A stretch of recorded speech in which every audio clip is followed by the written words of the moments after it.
बाहुन।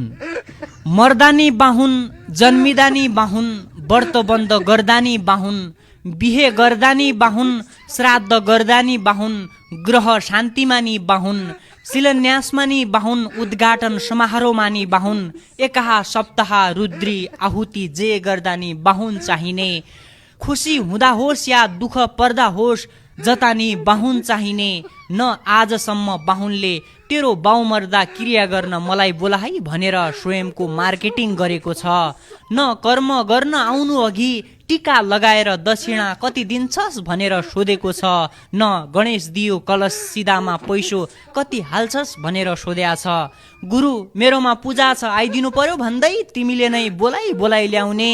5 घण्टा पाठ गर्न लगाएर चिया र दही खुवाएर राखी अन्त्यमा चिल्लो चाप्लो भोजन गराएर आँखा अगाडि गुरु पण्डित पुरोहित भनेर अनि बाहुन गएपछि त्यही बाहुनलाई शोषक सामन्ती लुटेरा टपरे लोभी चुतेहा गरिब मारा भन्दै दिनरात गाली दिने। बाहुनसँग त्यति नै रिस भए किन बाहुनलाई घरमा बोलाउँछौ? सन्तान जन्मिए आफै गुगल खोलेर नाम राख। बाउ मर्दा आफै क्रिया गर। पूजा आजा व्रत बन्द विवाह सबै ताली पड्काएर गर।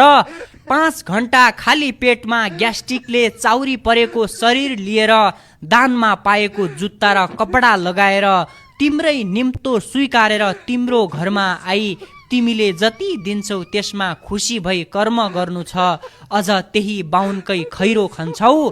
तिमी काम गर्न जाँदा नि तलब सोध्छौ, मजदुरी गर्न जाँदा नि ज्याला सोध्छौ, अरू त छोड सेमिनार एटेन्ड गर्दा नि भत्ता खोज्छौ। तर आजसम्म कुनै बाहुनले तिम्रोमा आउनु अघि तेरो बाउको श्राद्ध गरेको 2000 रुपैयाँ हो दिने भए आउँछु नत्र आउँदिन भनेर भनेको छ?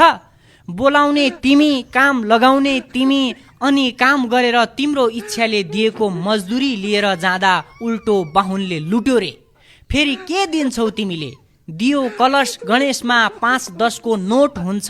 सिधाका टपरामा 1 मुठी चामल र 1-2 का ढ्याक हुन्छ। पूजा सकिएपछि दक्षिणा चाहिँ 200 दिए पनि खुसी, 500 दिए पनि खुसी, 1000-2000 दिए पनि खुसी। चोर गाई, बिग्रेको दाँत झरेको हँसिया, नखन्ने कोदालो, 1 टुक्रा काम नलाग्ने कपडा दिए पनि खुसी। चामल पनि पूजा क्रममा चढाएको, तिल जौ अक्षता जल परेर आदि सरो बिग्रेको हुन्छ। काटेको स्याउ र केरा 5 घण्टामा कालो भइसकेको हुन्छ। त्यो लगेर खानु कि फाल्नु? पेटभरि खाना त हामी लेबरलाई नै दिन्छौँ, त्यसको के कुरा गर्नु हामी? त्यही पनि बाहुनले लुट्यो रे। तिमीले स्वेच्छाले जे दिन्छौ त्यही नै हो लैजाने। फेरि लुट्यो भन्दै रुवाबासी चाहिँ के को? ए हजुर तिम्रा नौटङ्गी देख्दा चाहिँ सह्य भएन है, सह्य भएन।